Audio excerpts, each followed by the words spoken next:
Noam, you have just finished the Storytelling for Success workshop. What are your impressions? I enjoyed it a lot. I think it was very beneficial for me because as a company owner for the last 2 years, I got to spoke publicly, and twice it was disastrous. I came with my confidence, but my confidence is not enough, and I wanted to prepare for those speeches, but I didn't know how to prepare. And this gave me a great theory and great base for structuring.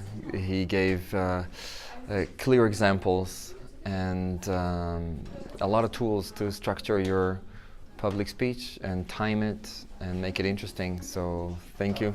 Thanks a lot.